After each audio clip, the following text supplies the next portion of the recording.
The Dalki has been swiftly dealt with, and it seems like this was not a planned attack, but a stray ship. But this is a reminder to you all why we need to train so hard every single day, and I hope you will remember that. You are dismissed, Faye said. Are you upset because you can't bribe him to come over to your side with one of those Earth ability books of yours? Nathan replied.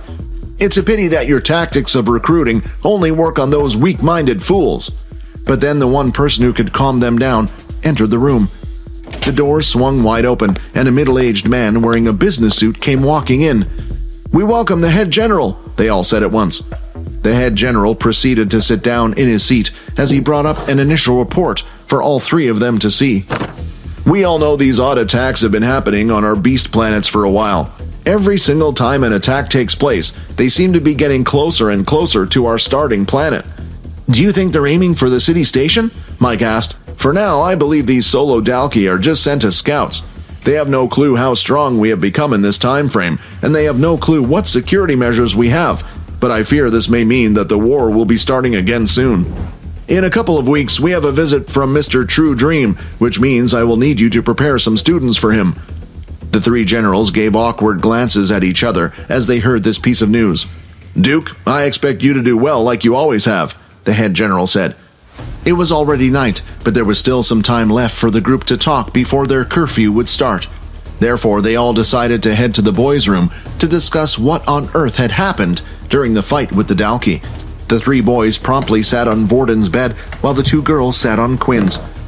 I suppose I should be the one who starts explaining first, Quinn said while standing up. He moved towards the center of the two groups. Recently, as you may all know, Vorden and I have entered the Red Portal planet. While we were there, I discovered a strange ability book, one that allowed me to control shadows. It was a strange book because it disappeared the moment I learned the ability. Quinn then tapped the surface of his wristwatch 3 times. The number suddenly changed from a 1 to a 6. When he tapped it another 3 times, it changed back to 1 again. I knew it, Aaron said, but why did you have to hide it from us?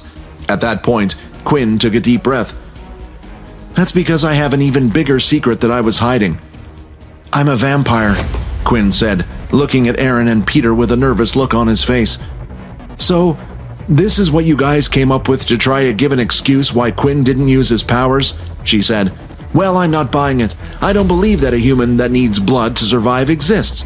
If there were such creatures as vampires, why haven't they revealed themselves to the world already? Aaron then went towards the door, pulling it open before saying her final words. You guys disappoint me. I was starting to think that we were a team, not a bunch of liars. With that, she closed the door behind her and stormed off. Do you think she'll tell anyone? Quinn asked. Are you kidding? With a reaction like that? Vorden replied. She didn't even believe it herself. Well, how did we expect her to react? Oh, it's okay, you can have my blood anytime. She's not Layla, for goodness sake. I'll go up and check on her, just to make sure she doesn't tell anyone. I'll give you an update about it tomorrow, Quinn. Although Aaron didn't seem to believe it, Peter, for some reason, did. He didn't know how to explain it, but ever since he had left, his body felt different. There was some sort of connection that he felt between Quinn and him. The last thing that convinced him was the fact that he wasn't dead.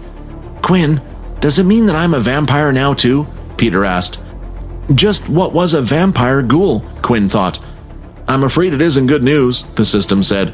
Out of all the possibilities he could have turned into, this was the outcome I was hoping for the least. The system's words didn't give Quinn great hope, and what he was about to hear lessened his optimism even further. Want to watch more episodes of my vampire system?